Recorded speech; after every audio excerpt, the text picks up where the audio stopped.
Est-ce que ça t'est déjà passé par la tête l'idée de jouer au chat, jouer au chien et exprimer l'animal qui est en toi?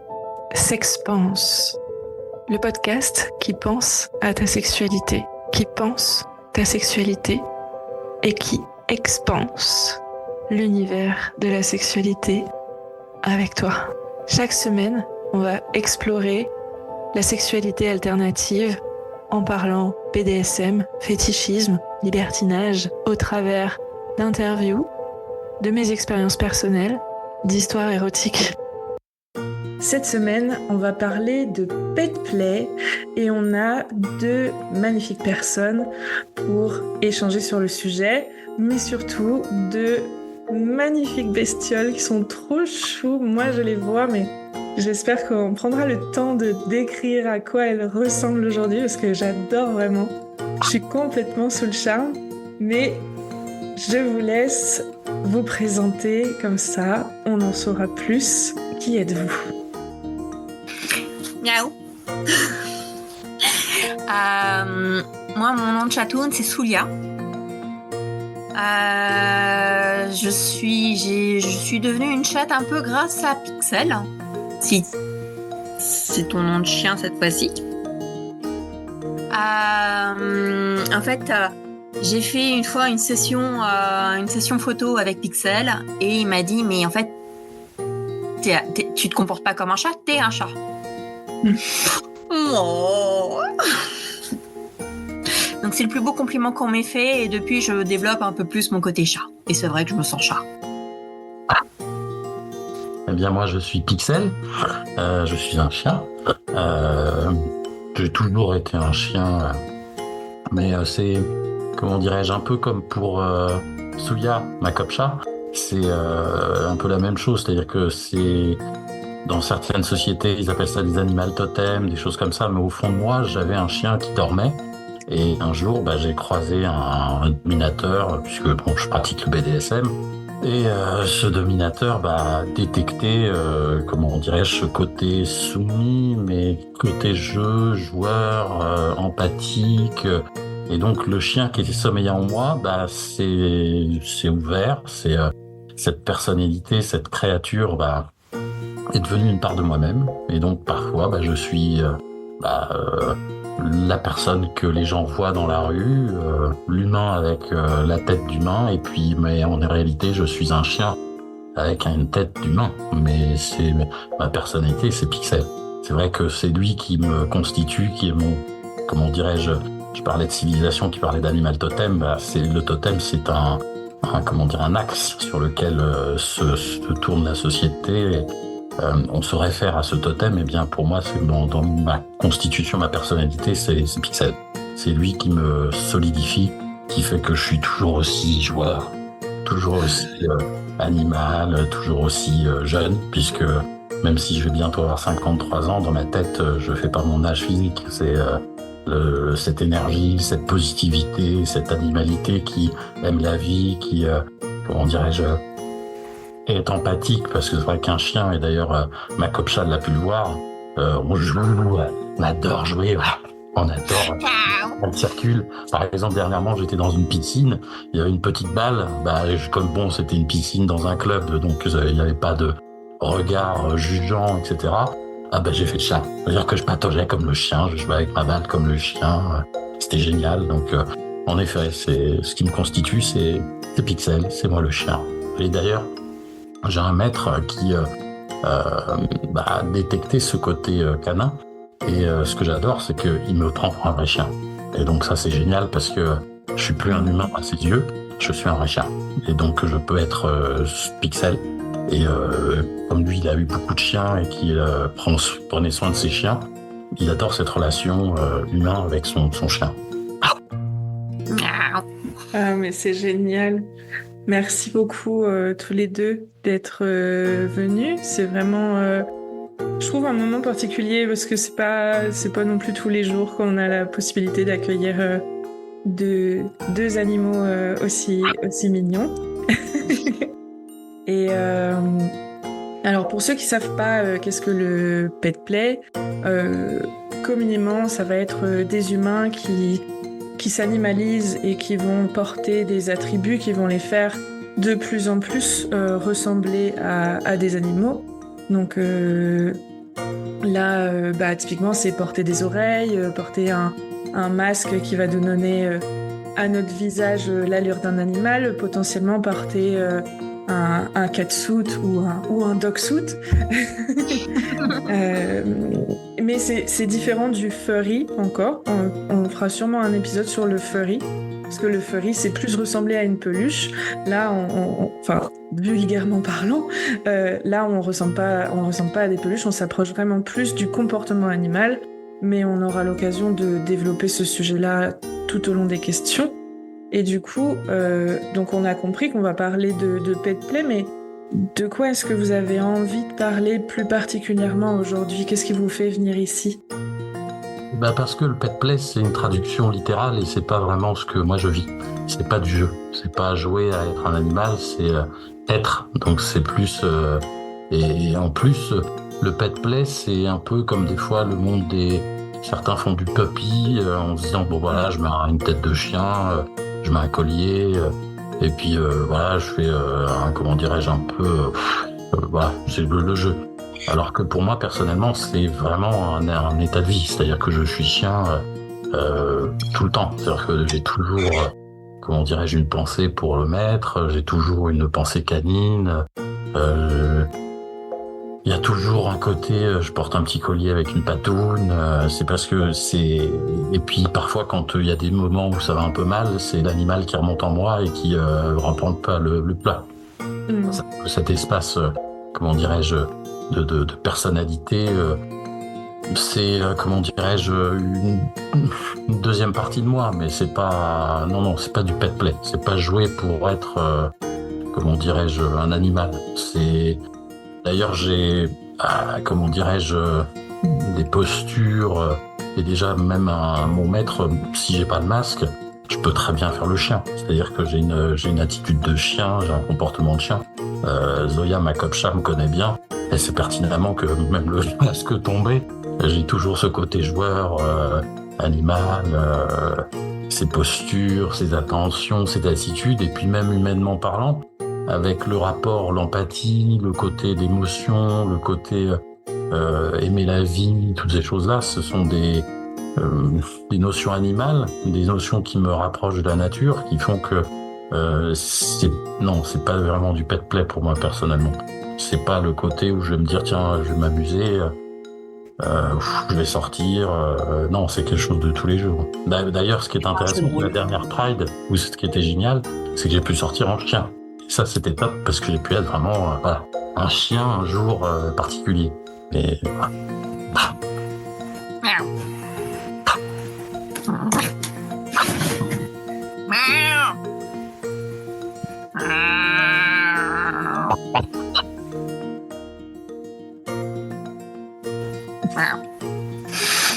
Donc là, vous ne l'avez pas vu, mais Pixel était en train de renifler l'écran pour embêter Zoya. Mais du coup, toi, c'est quoi ta vision ? Moi, c'est... J'ai jamais vraiment réfléchi, mais je suis dans le BDSM aussi et je me sens... Enfin, j'ai un comportement de chat depuis très longtemps, un peu comme Pixel. J'ai commencé comme soumise, mais j'ai tellement le caractère du chat que... En fait, je suis un chat. Et comme je me définis, je suis une sale bête. Donc, j'ai un côté soumise, mais j'ai aussi un côté sadique, comme tous les chats qui se respectent. J'ai un côté dominatrice, d'une certaine façon, même si ça m'éclate pas de dominer les gens. Mais j'ai le caractère qui va avec. Ça se passe comme ça. Et quand on joue, en général, je mets la pâtée à Pixel. Et qu'est-ce qui vous plaît le plus là-dedans ? C'est d'être libre, c'est d'être fort. Ouais. Moi, ça me renforce, quand je suis Pixel, quand j'ai des personnes ou des situations difficiles, je laisse le chien en moi. C'est le côté mordre les mollets, c'est le côté comment dirais-je, quand un animal qu'on pousse dans ses retranchements, bah, il se défend. Et c'est cette force. Moi, des fois, j'ai même mon maître qui me dit, mais où tu puisses toute cette énergie? Bah, c'est parce que c'est cette force animale. C'est qu'un animal, il est puissant. Il a la nature. Il est, comment dire, en connexion. Il ressent les forces. Moi, j'adore, par exemple, j'ai un peu un côté, j'ai un héros, il est fixe, c'est-à-dire qu'il adore les... Donc, En plus, c'est bien, il a une copine irréductible aussi chatte. Comment ? Il a une copine irréductible chatte. Oui. Non, puis en plus, je suis très émotif, une personne qui est très émotive, qui a dû avoir à gérer, parce que c'est vrai que dans l'éducation, on n'apprend pas à gérer ses émotions, on nous demande d'être, comment dirais-je, pas pleurer, pas machin, pas s'extasier sur des beautés, alors que moi personnellement, des fois j'ai la gorge coupée, c'est physique, c'est-à-dire que moi parfois j'ai des montées d'émotions qui font que je suis bloqué, j'ai la gorge qui sèche, j'ai la respiration qui se bloque, mais c'est ce chien qui est en moi, Pixel, même si en plus ce nom Pixel c'est un nom de chien, c'est pas un nom qui a été inventé comme ça a été cherché, j'ai eu un maître sur internet avec qui j'échangeais et qui m'a dit mais si t'as un chien il te faut un nom de chien, donc il m'a demandé de chercher, donc j'ai regardé l'année d'épée, c'était l'année d'épée, donc on a cherché, c'était aussi les O et l'épée, donc il y avait entre O et épée, et puis j'ai vu Pixel et je me suis dit tiens c'est sympa, il m'a dit oui ça te convient très bien, et depuis c'est resté, même quand je change de maître, parce que bon parfois c'est le côté chien c'est pas toujours facile à gérer, puis de trouver des personnes qui, comme je disais, qui savent gérer un chien, un vrai chien, parce qu'après certains se disent parler du pet play, du BDSM, donc c'est pas vraiment, c'est plus que du jeu, c'est une relation vraiment maître, comme quelqu'un qui est un humain, qui a un chien à gérer. Il faut lui faire la toilette, il faut prendre soin de lui, il faut le caresser, il faut le comprendre, donc c'est des relations qui sont particulières. Donc c'est là où pour moi, quand j'entends parler de pet play, c'est réducteur. C'est juste le côté... c'est entre les amateurs et les professionnels, quoi. C'est entre celui qui fait plaisir et celui qui donne du plaisir à être ce qu'il est. Voilà. Ça.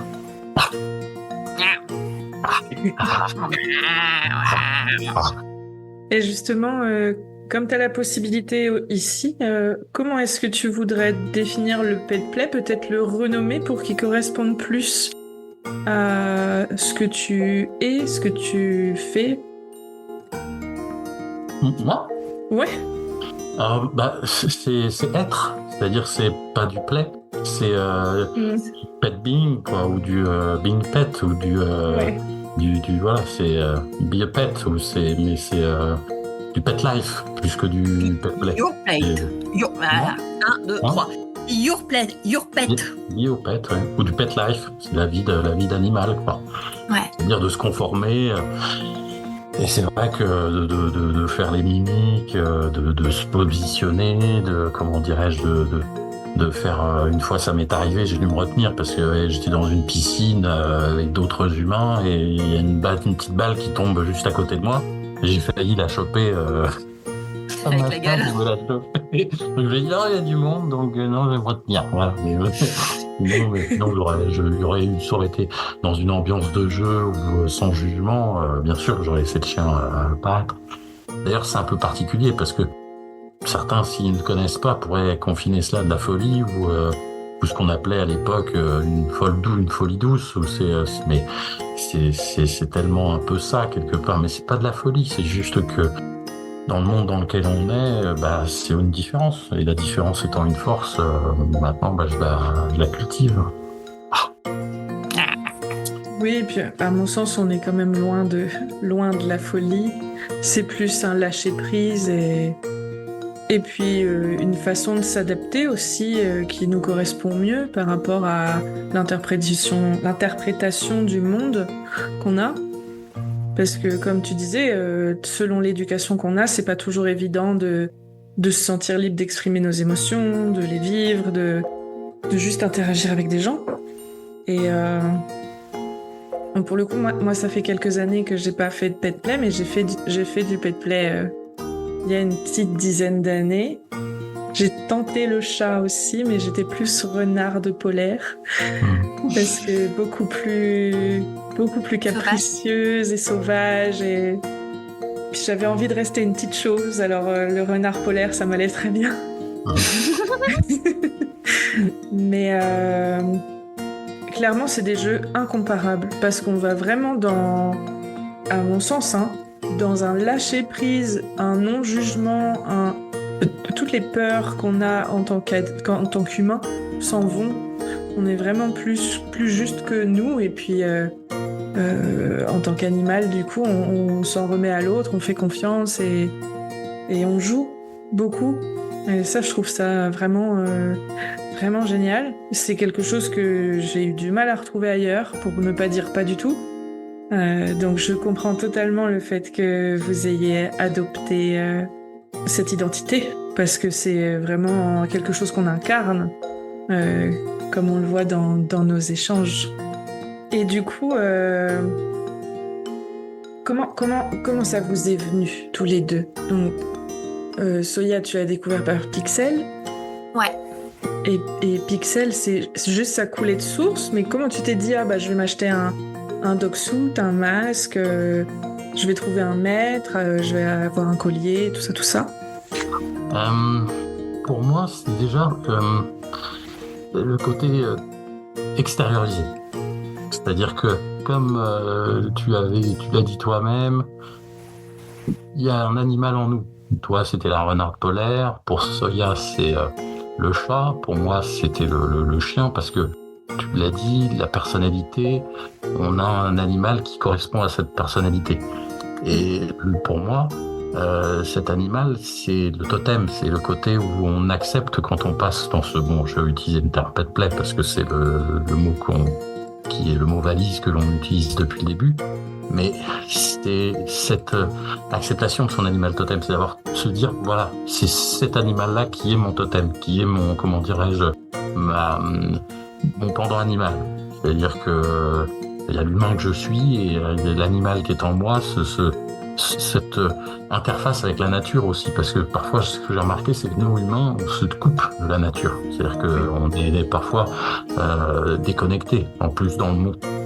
Dans le monde dans lequel nous vivons, qui a complètement perdu cette connexion avec le sol, la nature qui nous environne et qu'on maltraite. C'est aussi peut-être pour moi de retrouver cet animal, de se réconcilier avec la nature qui est trop maltraitée. Et comment ça m'est venu et pourquoi j'ai acheté le masque, etc.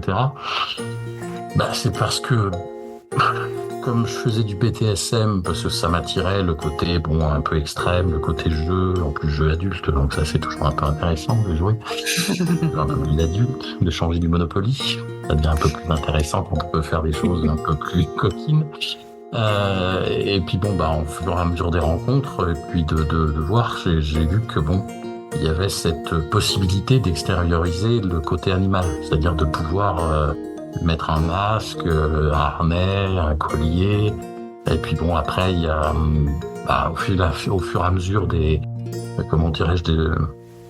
échanges, parce qu'auparavant c'était plus compliqué, parce que moi je l'ai vécu, parce que j'ai maintenant plus de 50 ans. Quand j'étais gamin, quand j'étais jeune, je me considérais comme un monstre, parce que j'étais tout seul et tous ceux autour de moi me disaient qu'est-ce que je suis, qu'est-ce que c'est que cet alien.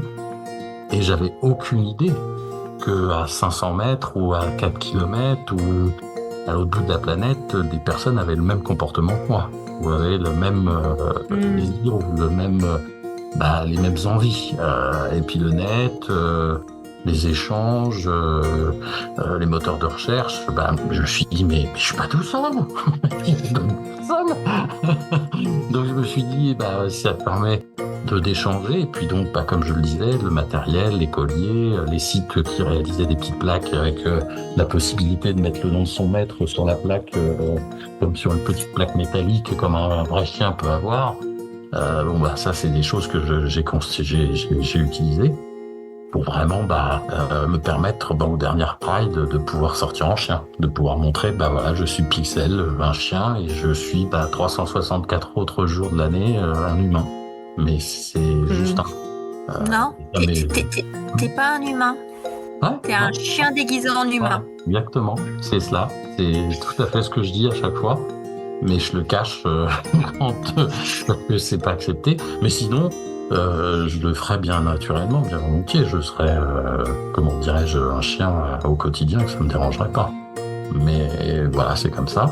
Et puis pour en finir, ce qui m'a vraiment intéressé, c'est ce que je disais, c'est un maître, je me comporte en chien. Certains voulaient des esclaves ou des choses comme ça. Moi, je disais non, je suis un chien. Donc, faut respecter l'animal, on ne tape pas. Donc, il y a des limites. Il y a comment dirais-je, c'est pour ça que j'ai eu du mal à trouver des maîtres qui sont vraiment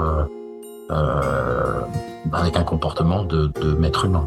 Mais c'est ça d'ailleurs qui est magnifique avec mon nouveau maître, c'est que lui, il a vraiment cette il m'a vu comme un chien dès le début. Donc il a su que... Mais pourquoi ? Parce que il y a aussi peut-être le fait que moi j'ai beaucoup évolué aussi dans l'acceptation du chien que je suis, de faire que le chien soit de plus en plus chien. Et je pense que Zoya, qui me connaît un petit peu maintenant, a vu que au début, les premiers shootings, il y avait déjà un côté canin, mais maintenant il est complètement à l'automne, quoi.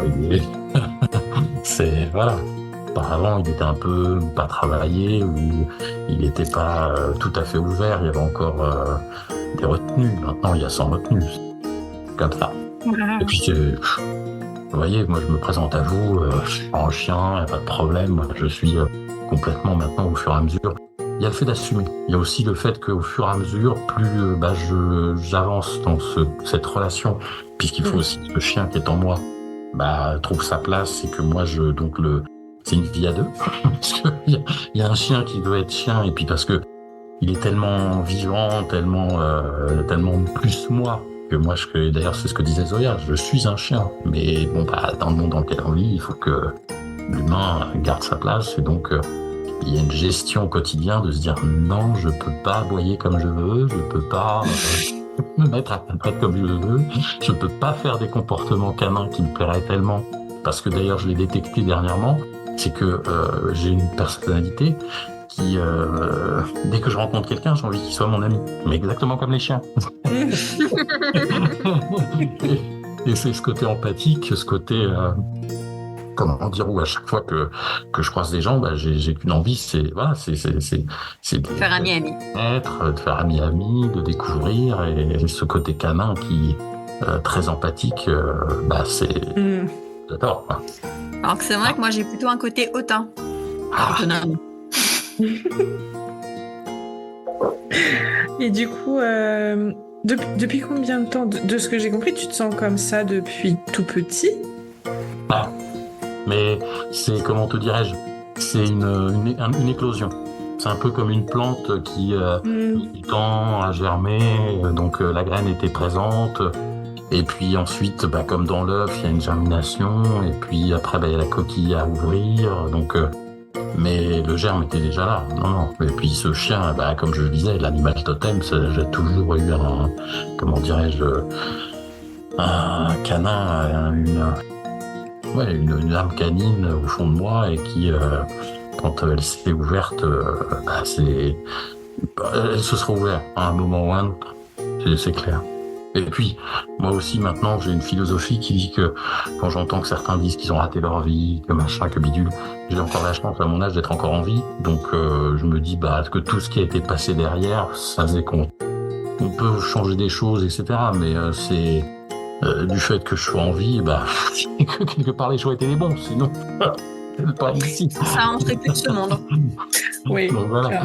Donc, c'est pour ça que pour moi, ce côté chien, au fur et à mesure m'accompagne, me constitue, et puis il y a quand même mes proches qui voient bien. D'ailleurs, j'ai des tatouages avec des patounes, des choses comme ça, donc ils voient bien en plus ma passion pour le chien, idée fixe, machin. Et donc ils voient bien qu'il y a un truc canin quelque part. Donc j'aime beaucoup d'ailleurs le dernier tatouage que tu m'as montré. Je peux en parler ? Oui. En fait, j'ai vu un tatouage sur son épaule qui est une association yin-yang de l'animal et de l'humain. Oh, magnifique. Magnifique. Ah oui, c'est littéralement ça, c'est un yin-yang, et puis il y a un côté, c'est une empreinte de main, et l'autre côté, c'est une empreinte de patoune. C'est ça. C'est très beau. Constitue mon côté à l'intérieur de moi, il y a un humain et disons, il y a un humain à l'extérieur et il y a un chien qui est à l'intérieur et qui fait que voilà, c'est l'équilibre. Parce que c'est ça le yin yang, c'est pas le bien, c'est pas un contraire, c'est un équilibre. C'est que c'est l'équilibre. Oui, c'est une dualité qui doit rentrer en équilibre l'une et l'autre pour ne former plus qu'une sphère. Exactement. Ah, c'est très très beau. Constitue. J'aimerais bien qu'on parle de jeu un peu, parce que du coup depuis tout à l'heure on dit qu'il y a des choses qui sont différentes, même par rapport au BDSM. Il y a des choses qui sont empruntées forcément en BDSM. On porte un collier souvent quand on se soumet, mais ça veut pas dire qu'on se comporte comme un animal quand on est soumis. Donc il y a une différence notable. Et j'aimerais bien qu'on parle de c'est quoi jouer quand on est un chat, et puis c'est quoi jouer quand on est un chien. Alors jouer pour un chat, ça peut être tout à fait chercher la petite plume qui vole partout, essayer de la choper avec les papates. Ça peut être aussi un moment ça m'emmerde et faire sa toilette. Voilà. C'est pour moi jouer le chat. Alors, je suis d'accord avec Pixel là-dessus. C'est mon caractère. Je cherche pas en fait à jouer, mais ça va être manger dans des gamelles, ça va être promener à quatre pattes, même si en tant que chatte, je considère que j'ai autre chose à faire que me promener à quatre pattes. J'ai des petits papates un peu fragiles, donc je fais attention. Mais il y a plein de petits trucs. C'est aussi bien être traité comme un animal que avoir le caractère de l'animal. Ouais, pour un chien, c'est par exemple, puisque tu parlais de collier, c'est oui en effet, porter un collier, c'est normal puisque nous sommes un chien, sinon on sera un loup. Parce que les loups ne portent pas de collier, les chiens eux portent les colliers. Mais parmi les chiens, il y a des alphas.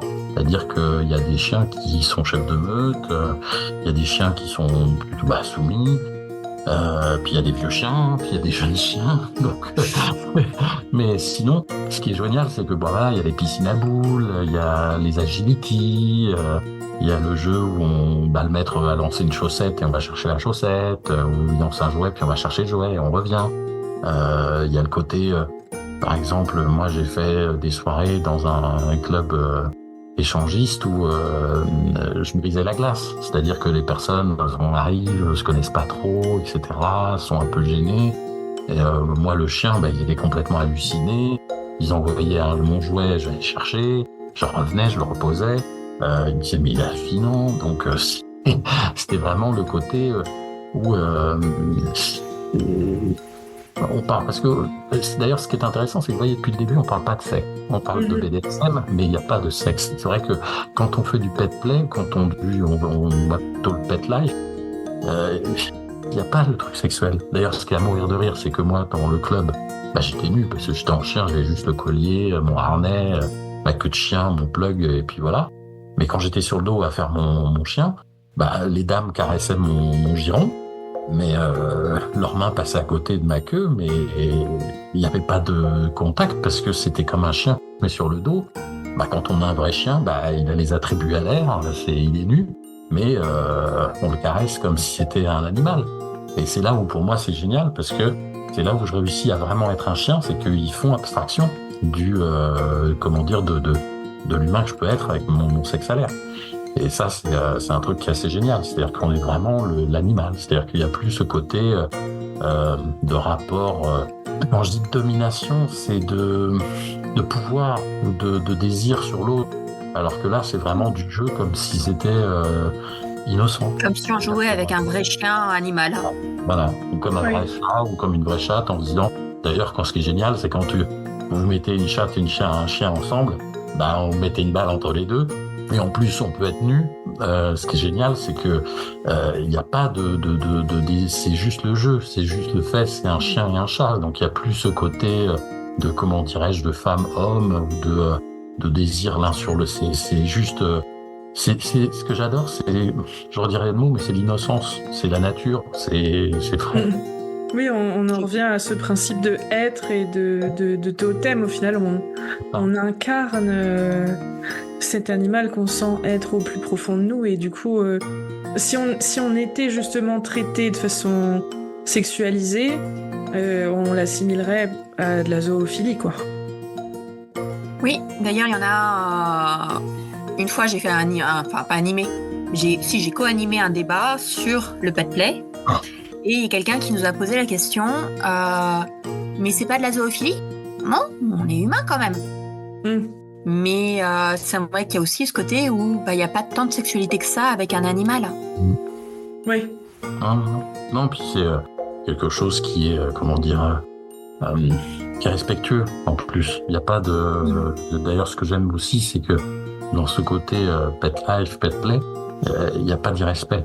C'est-à-dire que d'ailleurs, moi j'ai pu voir dans des communautés de puppies, il y a des personnes qui, par exemple, pourraient être taxées de grossophobie ou autre, ou qui ont... Ben non, parce qu'une fois qu'ils sont chiens, c'est un gros chien. Mais c'est pas c'est un chien. Voilà. Ou après, d'ailleurs, c'est pour ça qu'il y a les bières aussi. Il y a aussi ceux qui sont chez les ours. Les ours. Donc il y a pas mal de, de communautés d'animaux. Il y a les chats, il y a les chiens, il y a les ours. Donc c'est assez intéressant. Mais c'est ce qui est, pour moi, constitutif de la chose, c'est d'être libre. Il n'y a pas de contrainte. Du plaisir. C'est aussi le plaisir de... Parce que comme, c'est un peu lié, c'est comme il n'y a pas la contrainte, il y a la liberté d'être, il n'y a pas le jugement. Et puis, ce qui est génial, c'est qu'on pourrait se moquer. C'est-à-dire que moi, je vois par exemple dans certaines soirées, ou quand j'ai pu voir certaines... animation. Quand on dresse un stand de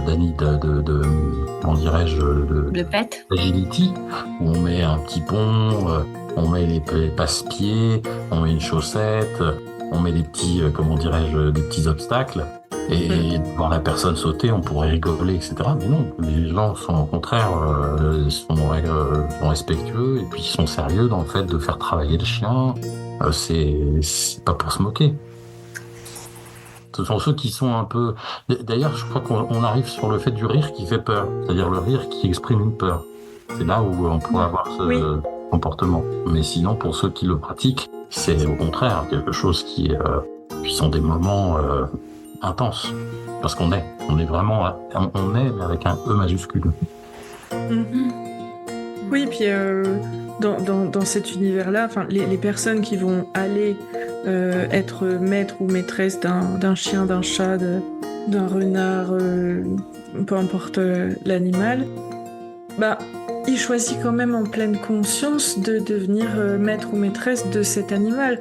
Donc il le considère plus comme un humain, mais vraiment comme un animal de compagnie.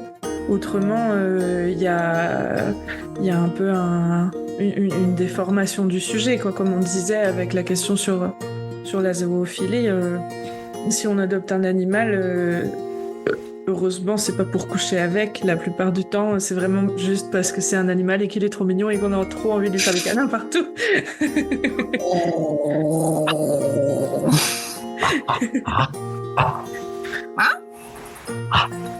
Non, mais oui, c'est ça. C'est-à-dire, c'est pas du tout la même... c'est une autre relation. Oui.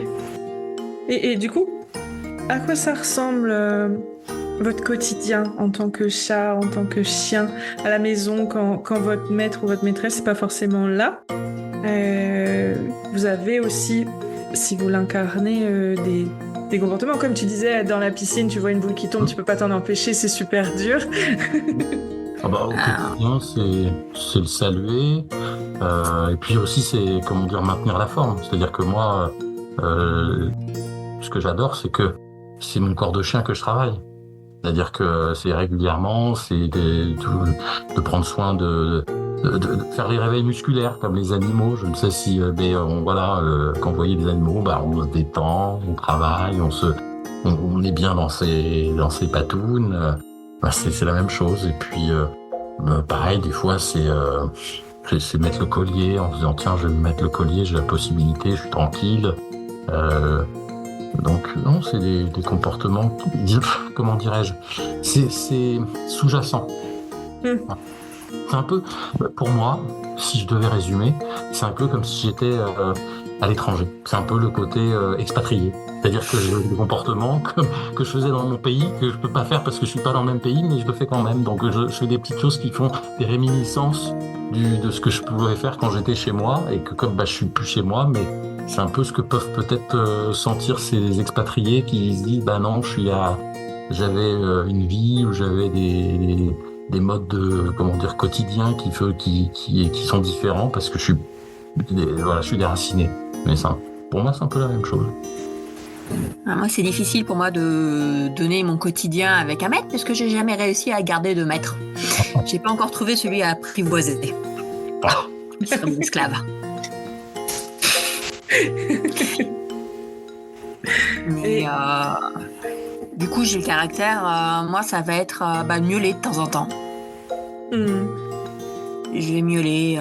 Je me rappelle une fois une session pas une session, mais une après-midi avec ma sœur et mon copain de l'époque qui connaissait ma partie chat. Et je me mets à miauler. Et là, ma sœur a fait pas de BDSM dans la maison. Oui, alors on peut faire du pet play sans forcément faire du BDSM. Oui. Ah oui, c'est pour certains, non, le pet life, le pet play, ils peuvent peut-être faire un raccourci en disant c'est du BDSM, mais pour ceux qui vraiment, moi comme je le vis, c'est pas du BDSM. Oui. C'est pas, non, c'est parce qu'à chaque fois ils mettent dans des valises ou ils mettent dans des cases faut mettre dans des boîtes, donc faut ranger. Mais non, pour moi c'est même culturel quelque part. C'est d'avoir, je pense que dans des anciennes cultures ou des anciennes sociétés ou chez les chasseurs-cueilleurs, il devait certainement y avoir un comportement où on acceptait le côté de s'associer ou de s'identifier parce que c'était assez particulier. Mais je pense que le fait de faire des animaux totems, de pouvoir se lier avec, c'est aussi pour pouvoir avoir une force intérieure, de consolider. Oui, mais on voit dans plusieurs cultures l'association de l'homme et de l'animal. Les Amérindiens, tout ce qui était Sioux, Cheyenne et autres, ils avaient des associations avec des animaux totems. En Afrique aussi, il y a l'association avec des animaux selon son caractère, sa force, son tempérament. En Asie également, il y a cette association-là. Donc, il y a en Asie, il y a les signes astrologiques. Les signes astrologiques, tout à fait. Tout à fait. Donc au final, je pense que ça doit être quelque chose qui a été oublié.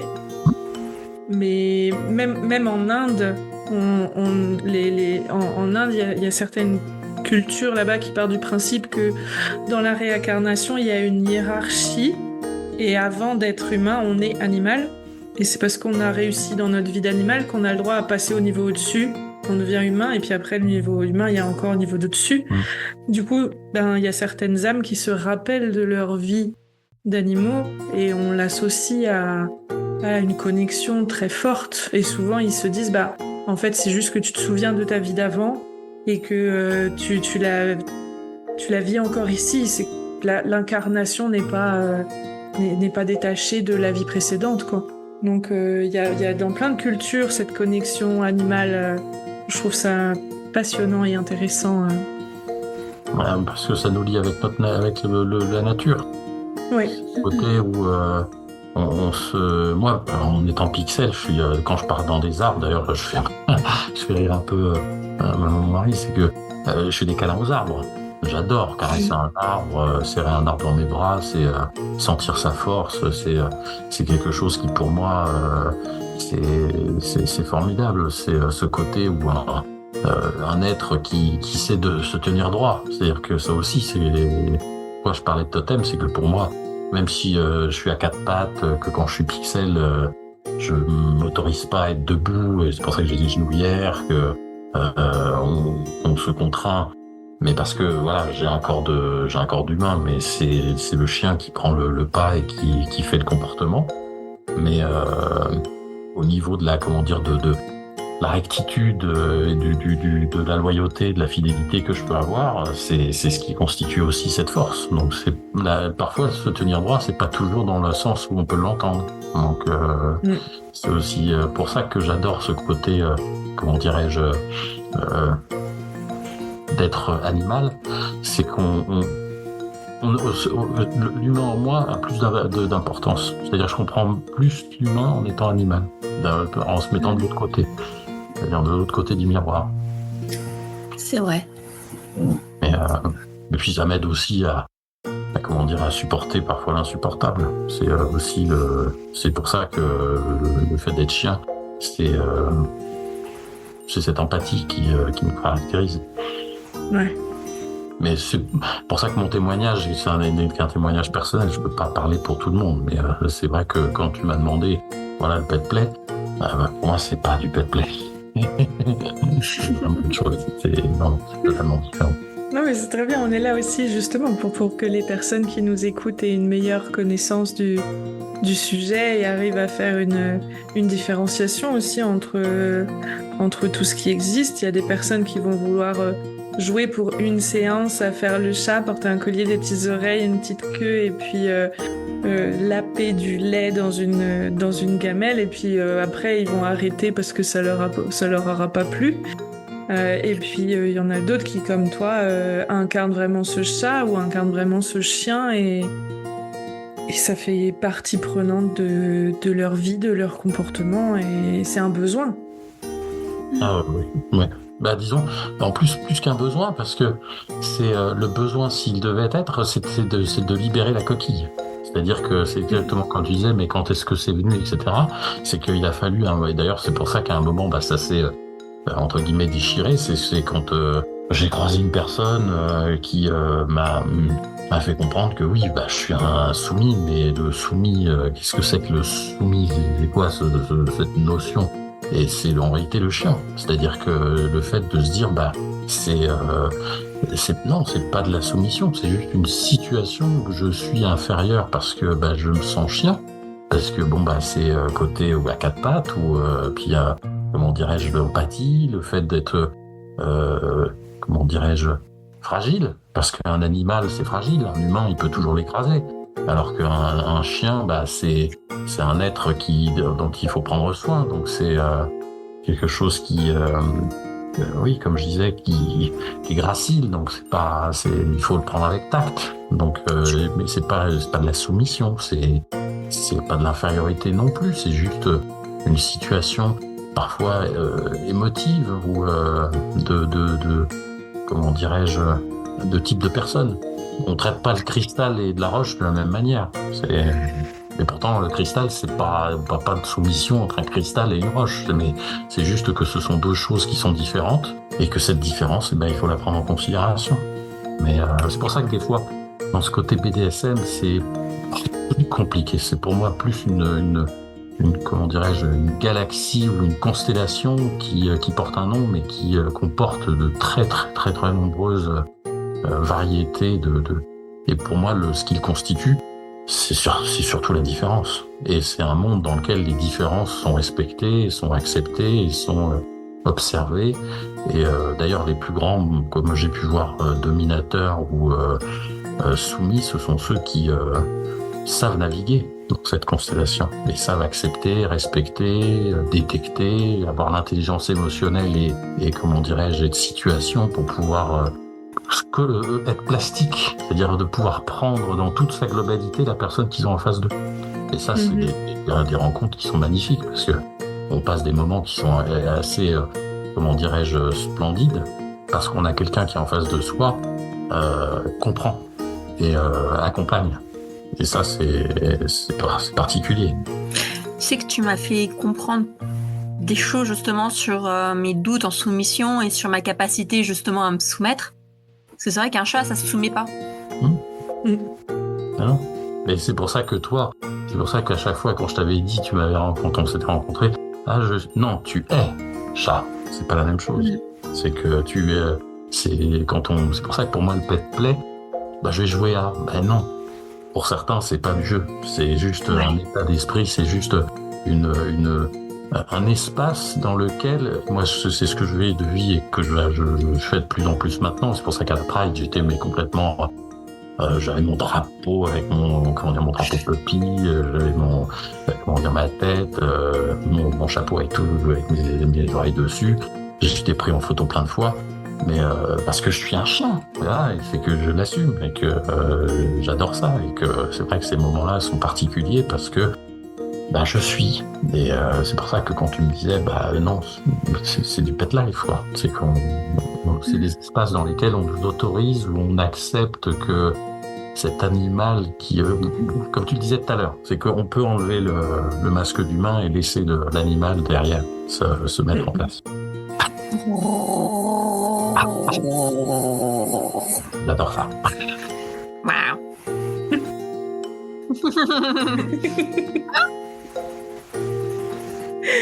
Non, mais depuis tout à l'heure, vous voyez pas pour ceux qui nous écoutent, mais Pixel a, même dans ses mimiques, dans sa façon de bouger, un comportement de chien, parce qu'il dodeline de la tête, il bouge les épaules, des fois il les avance comme un petit chien, là, il fait des mouvements de pattes où il s'approche de l'écran.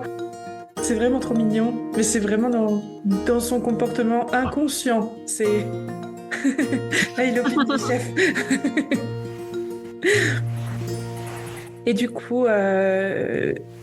c'est trop mignon. Tout à l'heure, on parlait du fait qu'il y avait des meutes, qu'il y avait des alphas et tout, qu'il y avait aussi des ours, des renards, des loups, etc. Est-ce que vous fréquentez d'autres gens qui sont pets aussi?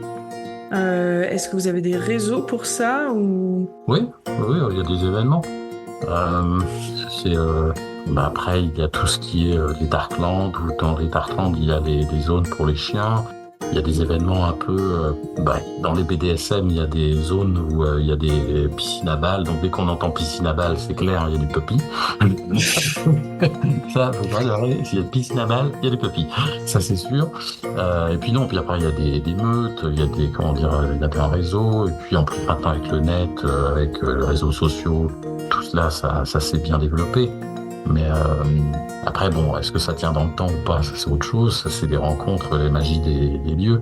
Mais non, ce qui est drôle, c'est que quand il y a eu un munch dernièrement, il y avait des chiens, on se flatte les museaux, on joue, on chope ses jouets, ça grogne, ça aboie. Donc c'est des moments qui sont sympas, quoi. Puis on embête les chats. On essaye de choper les queues de chacun, donc. Et quand je parle des queues, c'est les queues, hein, c'est pas le... Voilà. Donc, c'est pour ça que c'est drôle. Mais pourquoi c'est drôle? Parce que c'est libératoire. C'est, comment dirais-je, sont des émotions qui sont... c'est de la jubilation. C'est des moments où on peut se libérer. Et t'en as, du coup, à recommander aux personnes qui se sentent animales et en fait qui découvrent, qui se disent « Oh, mais en fait c'est ça, j'ai toujours été ça, mais je l'assume pas, comment est-ce que je peux faire pour découvrir ?» Il y a des associations de puppies, hein, donc j'ai pas de nom en tête particulier. Mais... Moi c'est le premier que j'ai en tête. Oui, voilà, c'est ça, oui. Non, puis on tape puppy, en plus... Maintenant, dans tous les clubs, dans tous les magasins spécialisés de sex shop, etc., plus gay. Après, je sais pas pour les hétéros, mais il y a des tenues de masques de chien, de colliers. Là, par exemple, c'est la tenue que je porte. C'est c'est une compagnie qui se trouve à Bangkok qui fait ça et qui est très connue. Je n'ai plus le nom en tête, mais ils ont les outils pour les chats, pour les chiens. Non, ils sont bien. C'est ce qu'ils font aussi pour les furries. Non, pour moi, le plus important, c'est déjà c'est de savoir ce que l'on est. Et après, si l'on veut extérioriser ce que l'on souhaite être, il y a tout ce qu'il faut après sur le net. Mais moi, j'ai été aussi dressé de manière puisque j'ai eu un maître qui m'a fait travailler mon comportement, en me disant, si t'es un chien, t'as pas besoin d'accessoires. Tu dois pouvoir être un chien sans accessoires. Se mettre des accessoires, Là, j'en ai, c'est parce que c'est sur la vidéo, et puis c'était aussi pour montrer un peu ce que l'on peut avoir, mais c'est ça, comment dirais-je, et puis parce que c'est pas un public qui connaît, mais sinon, pour d'autres pour des proches, des choses comme ça, sans masque, sans tenue, pas de chien, pas de problème. Mais non, c'est ça. Mais c'est vrai qu'on n'a pas besoin d'accessoires, en fait, pour être notre animal. On l'est. C'est ça. Nous, on se rappelle quand avec Zoya, on avait joué, mais pas d'accessoires. Non, je crois que il y avait peut-être une baba là, et puis moi j'étais sur ma chaise. Voilà. What? Une balle, une chaise, et puis après c'est du jeu entre animaux. Après, comme je disais, les accessoires, ce qui est sympa, c'est que ça extériorise. C'est exactement comme pour les drag queens. Une drag queen, elle est drag queen, elle l'est. Sauf qu'après, quand elle se met ses fossiles, quand elle se met sa perruque, etc., elle extériorise sa personnalité. Mais sinon, elle n'a pas besoin d'avoir toutes ces attirails pour être sa personnalité drag queen. D'ailleurs, c'est bien pour ça que des fois, qu'elles sont plus violentes quand elles n'ont pas l'attirail, parce qu'on s'y attend pas. Alors que quand elles ont l'attirail, ça passe plus crème, parce qu'on se dit, mais sinon, c'est un peu... C'est pour ça que la personnalité se passe mieux. Et c'est un peu le côté où on est obligé de faire cela pour pouvoir se faire accepter. Ouais, très bon exemple. Je trouve ça très parlant. Je suis contente que du coup tu sois un gentil chien.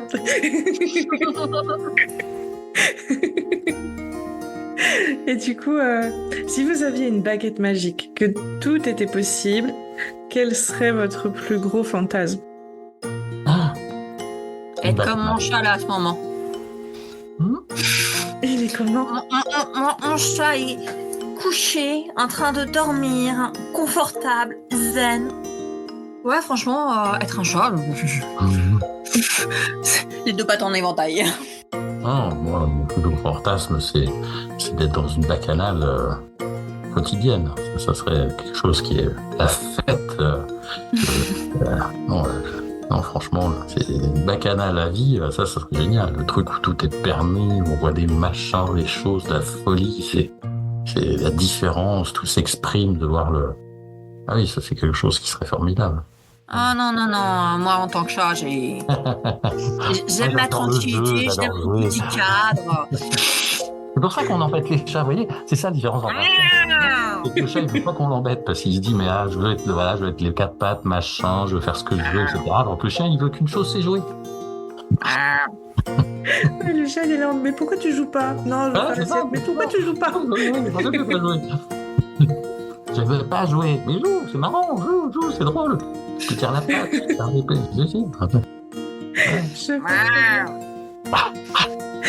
Et quelle a été votre expérience préférée jusqu'à aujourd'hui? La session de photo avec toi. Ah oui, moi c'est trop mignon. Non, moi ce que j'ai adoré, c'est des séances où on me laisse être chien. C'est-à-dire être à quatre pattes, aboyer, que quand il y a des humains, je ne peux qu'aboyer, que si je dois faire passer un message, si on veut me faire passer un message, il n'y a que le maître qui peut avoir le code de me parler et je ne peux parler qu'au maître. Donc les autres, ce ne sont que des aboiements. Donc ça, ce sont des séances qui sont formidables parce que je suis un chien. Et d'ailleurs, quand on me présente, c'est mon chien, c'est le chien, c'est Pixel. Alors j'aboie. Une fois, j'ai eu une scène qui était à mourir de rire. C'est parce que j'étais dans un club échangiste où il y a des couples qui vont faire leurs petites affaires dans les alcôves. Et il y a une dame qui me demande de garder la porte. Parce que c'est des rideaux, donc il n'y a pas de porte. Et elle me demande de faire la garde. Et donc, comme j'étais le chien, je gardais. Donc, je m'étais mis en position de gardien. Et il y avait des personnes qui voulaient passer. Et je leur aboyais dessus. J'essayais de leur bouffer les mollets. Et il y en a, mais il va me bouffer. Et après, alors j'étais un peu gêné parce que j'étais quand même, il y a des clients, des choses comme ça. Il y a l'organisateur qui dit, faites gaffe, c'est un chien méchant, c'est un gardien, donc c'est un vrai chien, donc il peut. Et donc moi je me suis dit, c'est bon, je peux y aller.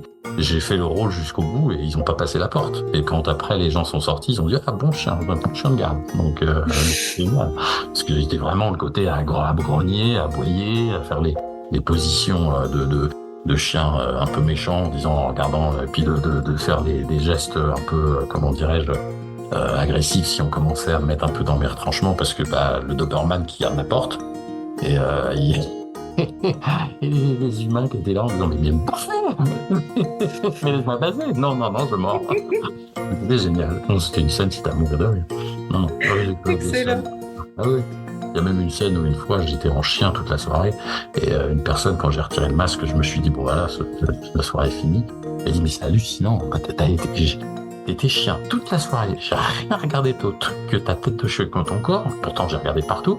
Il y a que maintenant que tu retires ta tête que je vois que t'as des couilles et que t'as un sexe. Parce que j'étais à poil toute la soirée, mais il avait pas vu que j'étais à poil, parce qu'il avait tellement de côté porté sur le chien qu'il avait pas vu que j'avais des attributs humains. Il pensait que c'était comme si on regardait un chien. Quand on regarde un chien, on regarde pas toujours ce qu'il a entre les pattes.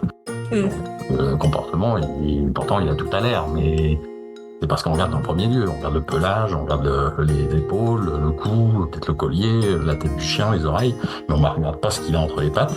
Et donc pendant toute la soirée, c'est ce qu'il a fait. Et c'est quand j'ai retiré le masque, je suis devenu humain, que là, il s'est regardé entre les cuisses. Sinon, il n'y avait pas de vie. Et déjà, je me suis dit, tiens, ça c'est chouette, parce que j'ai vraiment fait le chien. Donc ça, c'est des choses qui sont particulières. Ah non, c'est vécu des choses en tant que chien, faire les trucs. Il y a même plein de femmes qui m'ont dit, mais je veux le même chien, je veux le même tout tout mignon. Et d'ailleurs, c'est vrai que les femmes sont plus attirées par les puppies et par les chiens que les hommes. Les hommes ont plus peur parfois. Ils sont un peu plus, comment dirais-je, réticents ou ils sont plus gênés. Mais sinon, d'un autre côté, je vois plus de puppies et de dogs, c'est plus rare parce qu'il y a de base moins de dogs que de puppies. Mais dans la catégorie homme que dans la catégorie femme. Comme chez les femmes, c'est plus souvent des chattes que des chiennes. Mais je connais des chiennes et elles sont. Mais c'est en effet c'est bien, c'est pas la même répartition. Non. T'as le côté j'ai peur qu'on me prenne pour un homo, ce qui est stupide. Ouais. Mais tu peux avoir cette peur-là aussi qui fait que les hommes sont moins réceptifs. Oui, puis les hommes hétéros, malgré tout, on aura beau essayer de se le dire, mais ils sexualisent beaucoup les choses. La plupart, ils sexualisent beaucoup les choses. Donc, une femme qui va se dire chienne, tout de suite, on va le prendre de façon très connotée. On va pas le prendre du côté... On va penser d'abord à l'entrejambe. Exactement, mais même chatte, hein. Même chatte. Oui. Je me souviens, moi, quand j'étais petite, je disais souvent chatte et tout. Mais pendant genre 5 ans, tout le lycée et un peu plus, j'ai arrêté d'utiliser ce mot parce que j'avais compris la connotation, parce qu'on se moquait de moi quand je l'utilisais. Sauf que j'avais une chatte à la maison. Donc pour moi, c'était normal de dire j'ai une chatte à la maison, mais on se moquait de moi. Donc j'ai compris que c'était connoté. Et forcément, quand on est adulte, ça vient vite qu'on pense que à l'entrejambe. Mais c'est vrai que quand on est sur du pet, si on est en face d'une personne qui comprend pas le principe et qui est très sexualisée, ça peut être difficile de se dire qu'au final, le pet, c'est comme si on partait du principe qu'en BDSM, il n'y avait que des séances blanches et qu'il n'y avait jamais de sexualité. Même si le pet, on l'a vu, c'est pas du tout la même chose que du BDSM. En pet, il n'y a pas de... Il n'y a pas de sexualité. Enfin, comme vous dites, quand on est avec nos animaux de compagnie, on va pas aller regarder leur intimité et palper, trifouiller et je ne sais quoi. Il n'y a que chez le vétérinaire parce qu'il est malade qu'on va aller regarder quelque chose et c'est d'un point de vue médical. Non, c'est pour ça que le côté oui, chien, chat, c'est surtout du jeu, c'est comment dirais-je, c'est de se libérer, c'est jubilatoire, c'est la fête, c'est le côté où on est heureux, et puis pourquoi ? Parce qu'on refait le lien avec la nature, c'est qu'on est, comment dirais-je, on refait sens. C'est-à-dire que c'est ça aussi qui est génial avec le pet, c'est qu'on refait sens, même si on peut nous dire vous êtes à manger une gamelle, vous courez derrière une balle, vous êtes barjot, mais non, parce que c'est quelque chose qui est tellement simple, c'est de la simplicité, c'est le côté... Qu'est-ce qu'il y a de plus beau que la simplicité d'un chiot qui joue avec un chien ou qu'un chat joue avec un chien Moi, je me souviens de parties de jeu avec Zoya, c'était à mourir de rire. D'abord, les gens qui regardaient, ils disaient, mais c'est hallucinant. On dirait vraiment comme un chien et un chat qui jouent ensemble, quoi. Le côté où c'était simplicité, il n'y a pas d'enjeu à part celui de donner plaisir, se faire plaisir à être ce qu'on est, quoi. Être vraiment à sa place, quoi. C'est ça qui est génial, c'est que des fois quand on dit dans le BDSM, t'es à ta place, c'est garder sa place. Ça aussi, c'est quelque chose qui est important. Le BDSM, c'est tenir sa place. Un dominateur reste dominateur, s'il devient soumis, c'est plus la même chose. C'est pareil pour un chien, s'il est chien, il peut pas être maître. Et un chat, c'est pareil, s'il commence à être chien, c'est plus, on est à ça plus le même caractère. sa place. C'est tout. J'aimerais quand même nuancer sur la sexualité. C'est que j'entends très bien que en tant que chien, toi, t'as eu très peu de sexualité avec des humains, voire pas du tout. Moi, j'avoue qu'en tant que chatte, des fois, je suis l'allumeuse. Et j'ai bien envie qu'il y ait de la sexualité derrière. Waouh. Non, c'est vrai qu'un chien n'en cherchera pas. Non, c'est se frotter les museaux, c'est se caresser, c'est se renifler, c'est de la sensualité, c'est du caresse, c'est de la. Mais non, de la sensualité, il y en aura. Ça, c'est sûr, on peut pas nier, parce que c'est du corps à corps, c'est du renifler, c'est l'animal est sensuel, ça on peut pas le nier. Parce que c'est l'essence, et d'ailleurs c'est ça qui est génial, c'est que quand je fais le chien, c'est qu'on développe le flair. C'est que moi j'avais un jeu par exemple où on avait des paires de chaussettes qui étaient bien mangées, il fallait rechercher les chaussettes rien qu'en utilisant son flair. Il fallait travailler l'odeur et le machin. Donc c'était quelque chose où on travaille son odorat, on travaille sa sensualité, le fait que quand on est à quatre pattes, qu'on n'a plus la possibilité d'utiliser ses mains comme ce sont des pattes et c'est pas du tout les mêmes sens. Donc, et puis en plus, dans le BDSM, il y a tout un jeu sur la sensualité, puisqu'on masque, on enlève le oui, on enlève l'odeur, la vue, on enlève, donc il y a des choses sur les sens qui se font, donc c'est très sensuel le BDSM. Ça qui est d'ailleurs génial, c'est que au-delà de la sexualité, ceux qui considèrent le BDSM comme du sexe, ils sont rien compris. C'est surtout on connaît, moi ce que j'ai vu avec le BDSM, c'est de connaître son corps, c'est de pouvoir sentir chacune des parcelles quand on fait des picots, par exemple, quand on passe des picots sur la peau, c'est génial parce qu'il faut vraiment savoir où est-ce que ça passe, dans quel sens, comment jouent les nerfs, comment jouent les corps. Quand on fait par exemple du bondage, il faut savoir comment fonctionne l'anatomie humaine. Donc c'est énorme sur le côté du sens, plus que sur le sexe en lui-même. Ça, la sexualité, c'est sur un lit, mais voilà. Non, le BDSM, c'est que du sens. Et c'est pour ça que ce qui est génial avec le côté animal, le côté de renifler, de sentir, de caresser, c'est aussi de contrôler. C'est pour ça que des fois dans le BDSM, je disais qu'il y a tenir sa place. Pourquoi ? Parce qu'il faut se contrôler. Moi, ce que je supporte pas, c'est des dominateurs qui deviennent violents parce qu'ils savent plus contrôler leur pulsion. Et ça, c'est des gens qui n'ont pas leur place dans le BDSM, ceux qui savent pas se contrôler. Ceux qui sont dans le contrôle le plus total, c'est ceux qui sont géniaux. C'est que ils contrôlent la situation, et en plus même pour le soumis. D'ailleurs, ce qui fait que le soumis, entre guillemets, et moi en tant que chien, et ce que j'adore avec un maître, c'est qu'on s'abandonne. C'est l'abandon aussi. C'est s'abandonner quand on se dit, je fais confiance au maître, parce que s'il m'emmène là à un endroit où il doit m'emmener, c'est que je sais je peux lui faire confiance parce qu'il me fera pas de mal. Parce que c'est mon maître et que il respecte l'animal que je suis, et donc j'aurai pas mon intégrité sera conservée. Et ça, ce sont des choses qui se vivent. Ouais, mais c'est hyper important. Moi, je peux pas m'empêcher quand je vous vois tous les deux en train de jouer.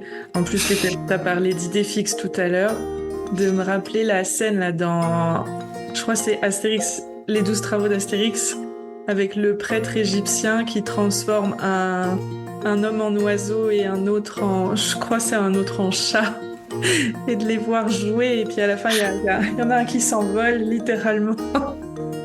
Je peux pas m'empêcher. Vous êtes tellement j'ai envie de vous faire des câlins tous les deux. C'est le but aussi. C'est ça qui est génial, c'est le but, c'est que c'est vrai aussi que c'est ça qui est formidable, c'est que les animaux attirent la sympathie. C'est ça qui est génial, et c'est ça que j'adore, c'est que il y a ce côté d'amour, mais quand on parlait de simplicité, c'est ça, c'est le côté... on veut serrer une fleur, on veut serrer la beauté, c'est frais. C'est pour ça que d'ailleurs, même moi personnellement, des fois certains me disent, mais quoi, tu trouves cette énergie, comment machin, tu changes pas et tout. Parce que c'est Pixel, c'est le chien que je suis qui fait que C'est cette énergie. Ouais, c'est ça. C'est lui qui me constitue. C'est pour ça qu'au fur et à mesure, même si, d'ailleurs, je me pose même, tu vois, même la question existentielle en me disant, mais quand est-ce que je vais arrêter? Est-ce que j'ai dit non, je pourrais pas. C'est même jusqu'à ma mort, Pixel sera présent, voire même. Non, c'est parce que c'est cette force que j'ai. Et puis, au contraire, je me dis des fois, c'est comme certains, c'était aux autres de changer. Pourquoi ce sera à moi de changer? Ah. Ah. Ah. Ah. Et du coup, est-ce que vous avez eu l'occasion d'explorer un peu, d'aller à l'étranger, voir s'il y a des différences ou si cette pratique est un peu la même partout? Alors, pas moi. Moi, ce que j'ai pu en voir, disons que je suis un peu le milieu chien, puppy. En Allemagne, c'est hallucinant. Ils peuvent porter le masque dans la rue. On les embêtera pas. Il y a des clubs, il y a des groupes qui se baladent il y a des réunions de centaines de chiens qui se font. Dans les transports, ils sont en chien. À Berlin, ils sont dans des trucs. Moi, je vais aller à Berlin cet été, au moins après le 15 août. Je prendrais bien mon masque de chien dans la soute pour le porter, pour me dire, tiens, je vais faire le truc. Hein. Mais parce que je sais que là-bas, il y aura pas ce sera pas jugé. Il y a certains pays où, par exemple aux États-Unis, dans certaines villes ou dans certains quartiers, à Paris, c'est compliqué. Sortir avec un masque de chien tout seul, peut être un peu particulier. Mais, j'ai vu le jour de la Pride, j'en ai vu un avec sa petite queue. Du coup, je lui ai demandé chien, chat ou loup? Chien. Ouais. Moi, je suis chat. S'ils ont un collier, c'est un chien. S'ils n'ont pas de collier... Oui, non, mais il avait pas de dos, tu sais, c'était difficile de voir s'il avait le collier. Hein. Ah, il était de dos. Ah oui, il était de dos. Ouais, mais il avait la belle queue, une belle queue comme ça. Ah oui, non, mais ça, c'est différent. Mais non, c'est le côté, c'est la Pride. La Pride, oui, la Pride, les puppies sont partout. Alors là, c'est le côté, on se lâche. C'est normal, c'est notre jour. Donc, on sort le drapeau. Là, moi, j'ai mon drapeau avec mon os rouge. C'est vrai qu'on les puppies ont un drapeau qui a évolué parce que c'était une tête de Doberman rouge, mais après elle a changé parce qu'elle était trop connotée. C'est pour ça qu'après ils ont choisi l'os qui est pour les chiens universel. Donc, ouais. Mais sinon, puis les bleus, noirs et blancs en bande. Mais ce drapeau, on le sort pour la Pride. Mais c'est vrai que dans d'autres pays, ils sont plus, c'est plus accepté. Ouais. Parce que aussi c'est le côté, ils s'affichent. C'est comme nous, on pourrait le faire aussi à Paris, je pense. Mais ils faut être plus nombreux, plus constitués. Par contre, non, il y a beaucoup de puppies. Une fois, j'avais vu un reportage sur un pays anglophone, à savoir si c'était plutôt Angleterre ou plutôt États-Unis, où il y avait une maison pour chattes. Où c'était plein de femmes qui étaient kitten et qui vivaient leur vie de chat. C'est ça. C'est les meilleurs moyens pour pouvoir après être tranquille. Hein. C'est comme à Paris, il y a des clubs où on peut sortir le masque. Après, non, ce qu'il y a de drôle, c'est quand on a son maître et qu'il demande la gamelle et que le barman sort la gamelle à chien, c'est génial. Oui, sur le coup, ça doit être perturbant. Il y a des bars qui dans Paris connaissent, donc ils ont toujours un peu la gamelle du chien qui est à disposition, donc ils la sortent quand un maître le demande. Mais c'est assez particulier. Oui, pour en parler des heures, mais ce qui est génial, c'est d'ailleurs un grand merci pour nous avoir permis d'avoir cet espace d'expression. C'est vrai que c'est pas toujours que l'on a la possibilité de pouvoir parler pendant un certain nombre d'heures sur le sujet, parce que c'est vrai que ce sont des choses que l'on garde, qu'on partage entre personnes que l'on connaît ou dans un petit cercle, mais sinon, c'est vrai que d'exprimer ce que l'on est, c'est toujours agréable. Mais avec grand plaisir, c'est vraiment quelque chose d'important pour moi de pouvoir offrir un espace comme ça où on partage tous nos fétiches, notre sexualité alternative et qu'est-ce qui nous permet de nous sentir épanouis dans notre intimité. Parce qu'au final, aujourd'hui, c'est ce qu'on voit avec ce témoignage, c'est que d'être l'animal que tous les deux vous ressentez en vous, ben, ça vous aide à avancer dans votre épanouissement, dans votre vie. Ah oui, complètement, oui. Ah bah, si j'avais pas, comment dirais-je, oui, j'aurais pas été le même homme, le même chien, en effet, si j'avais pas... Mais non, ça c'est clair que le passage, cette découverte, non, c'est constitutif de ce que je suis maintenant, ça c'est sûr. Et puis j'ai fait de belles rencontres, n'est-ce pas? Non, c'est vrai que c'est génial parce que c'est un autre espace c'est un espace d'expression aussi. D'ailleurs, c'est pour ça que un truc qu'on m'a dit, oui, mais quand même, si les gens le savent, ton métier au travail, s'ils découvrent que tu fais ça, je dis, ben, je suis artiste, j'exprime, voilà, c'est une expression, c'est une forme d'expression. Certains utilisent leur corps pour faire des... je me souviens d'une artiste qui utilisait son corps où elle mettait sous sa peau des formes, etc. pour se déformer la tête ou déformer son corps. Elle utilisait son corps comme un support d'expression, comme un média. Moi, c'est pareil. C'est-à-dire que si on me dit je découvre, j'assumerai en disant c'est de l'artiste, c'est une expression artistique. Donc si ça vous plaît pas, passez de chemin. Si ça vous plaît, très bien. Mais je vais pas avoir à me justifier ou à ne pas assumer parce que je suis un chien et puis entre guillemets, comme disent les jeunes maintenant, le F-word. Voilà. Donc fini. Hein. En plus, j'ai passé l'âge et puis j'ai suffisamment souffert de l'ostracisme, d'avoir été coupé de mes pères, entre guillemets, puisque si j'avais eu les outils modernes de communication et d'échange qu'ont les jeunes maintenant, j'aurais pas du tout eu la même vie. Je serais peut-être même déjà mort, mais c'est pas grave. Mais je me serais senti totalement moins seul, ça c'est sûr. Alors que pour une bonne période de ma vie, je me suis senti comme un monstre perdu parmi... alors qu'en réalité, j'en étais pas un. C'était juste une différence que j'avais et que d'autres partageaient cette différence et que je ne connaissais pas. Mais du coup, on arrive à la fin. Est-ce que vous voulez ajouter quelque chose avant qu'on se quitte?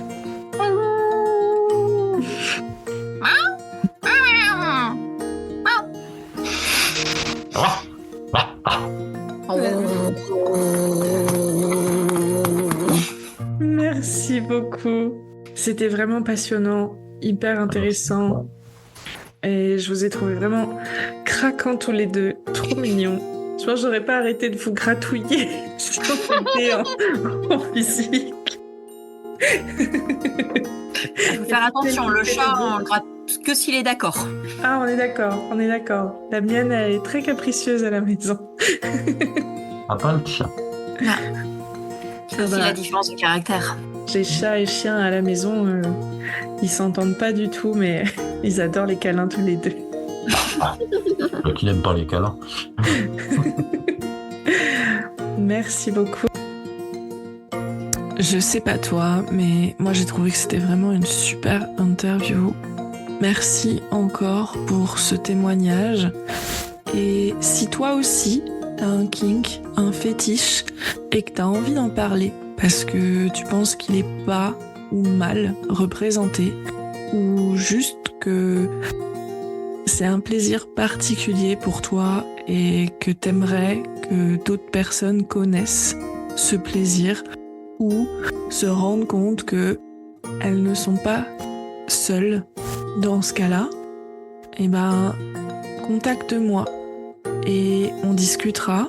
Ça sera avec plaisir que je recueillerai ton témoignage, ton partage de ce qui fait aussi ton identité sexuelle et de ce qui t'aide à t'épanouir dans ta vie, dans ton intimité, au travers de ça.